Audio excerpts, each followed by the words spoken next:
Off to 5.2. So the ending result of 5.1 is we see that a lot of countries have now specialized in these multinational corporations.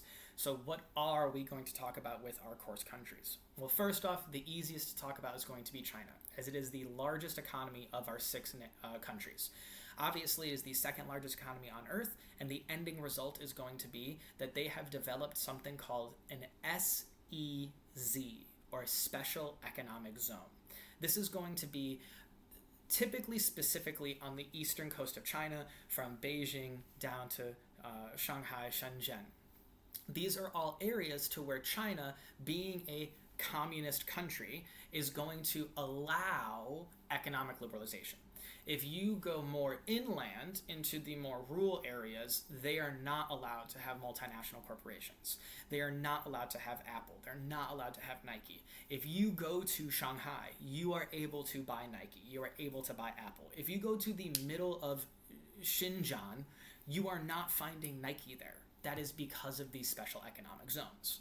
So that is a huge, I guess you want to say, reality of what these economic liberalizations have done, is that they have allowed a country, even such as China, where they have not the greatest relationship with America, to have American products because they see that that is beneficial to society.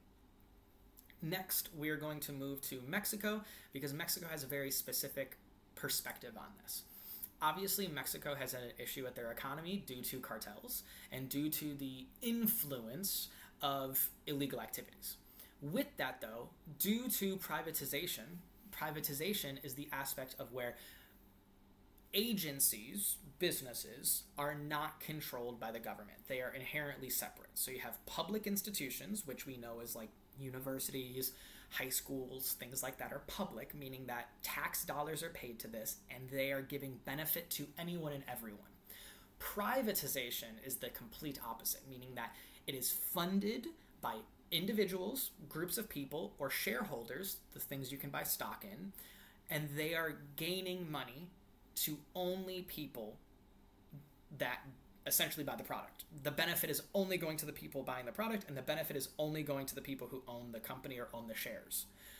So, due to these economic liberalization policies, Mexico has increased its privatization. Is that good? Is that bad?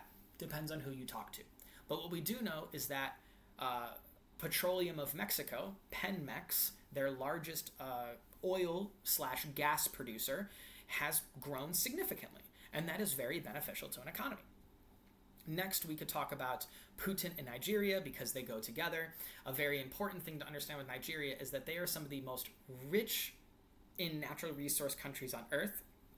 Obviously, as we've talked about in units 1, 2, and 3, is that Nigeria's economy is stuck. And the reason why it's stuck is that politically they cannot come together to invest into their economy. And the ending result is that Russia understood that, America understood that, and ended up creating something called a rentier state. A rentier state is very simple. Rent-ier.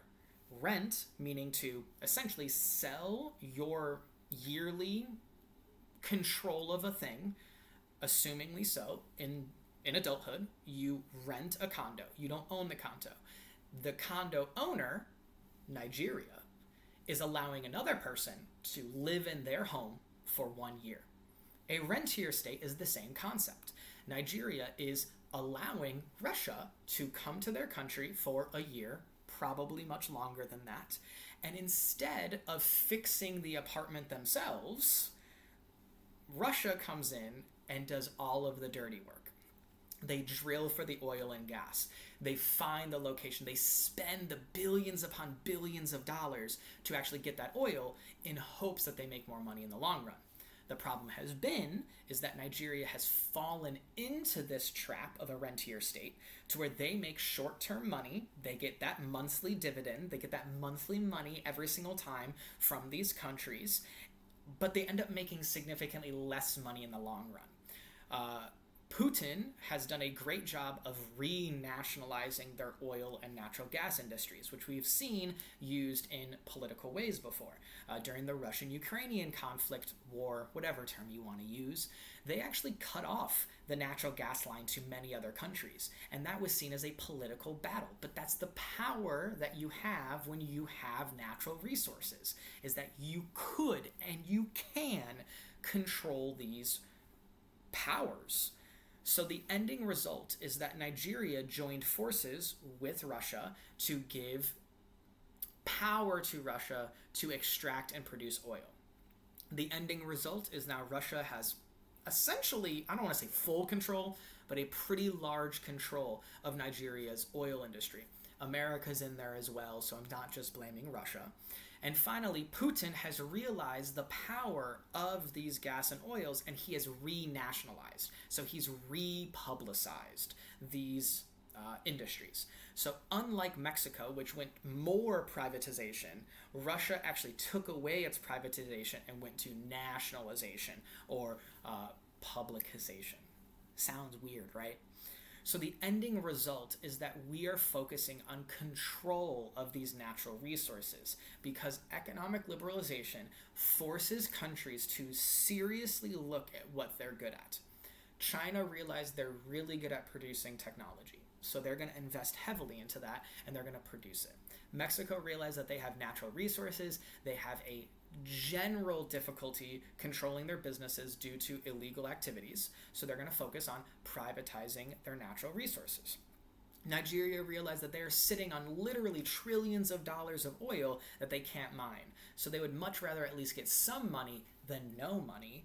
And then UK and Russia has realized that they have massive amounts of natural oil and gas that they can control, and they can use it politically. So the ending result is that we are focusing on individual course countries' powers, and those individual course countries' powers are focusing on varying level of degrees of private control of natural resources. So the natural resources are what, at the end of the day, is what the world cares about. Clearly, what is happening right now inside of politics is about natural resources, and it always will be. Whether that be natural rare minerals, which China has now banned the use of natural rare mineral sales to America, whether that be America wanting to invade Greenland for its natural rare minerals, whether that be invading countries for their oil and gas, like when I was a kid in 2007. Overall, when we are understanding this economic value to politics, we need to understand that you cannot have money without politics. They go hand in hand every single time. All right? Thank you.